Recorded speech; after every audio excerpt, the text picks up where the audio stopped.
সম্মানিত দর্শক এবং শ্রোতাবৃন্দ, আমি ডক্টর আবুল কাশেম মোহাম্মদ মাহবুবুল্লাহ যশোরী বাংলাদেশি সেবা পার্টির পক্ষ থেকে আপনাদের সকলকে জানাই আসসালামু আলাইকুম ওয়া রাহমাতুল্লাহ। জামাত ইসলামের ব্যাংক, যার সাথে ইসলাম শব্দটি তারা লাগিয়েছিল, সেটি ধ্বংস করে দেওয়া হয়েছে। যদিও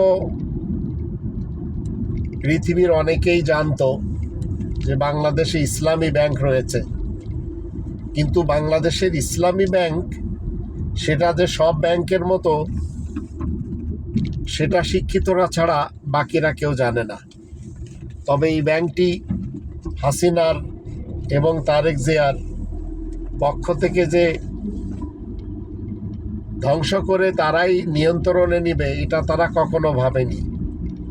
আর আমার হিসাবে এদের জানা উচিত যে এই জামাত হচ্ছে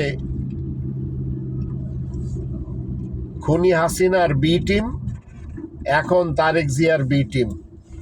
যদিও বাংলাদেশ চালাচ্ছে এই তিন পার্টি, আর এরাই চালাবে সবসময়।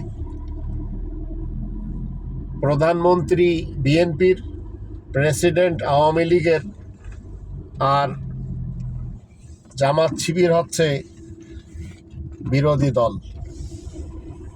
সত্যি ফ্যান্টাস্টিক আমাদের দেশের জন্য। নতুনদের এরা আসতে দেবে না।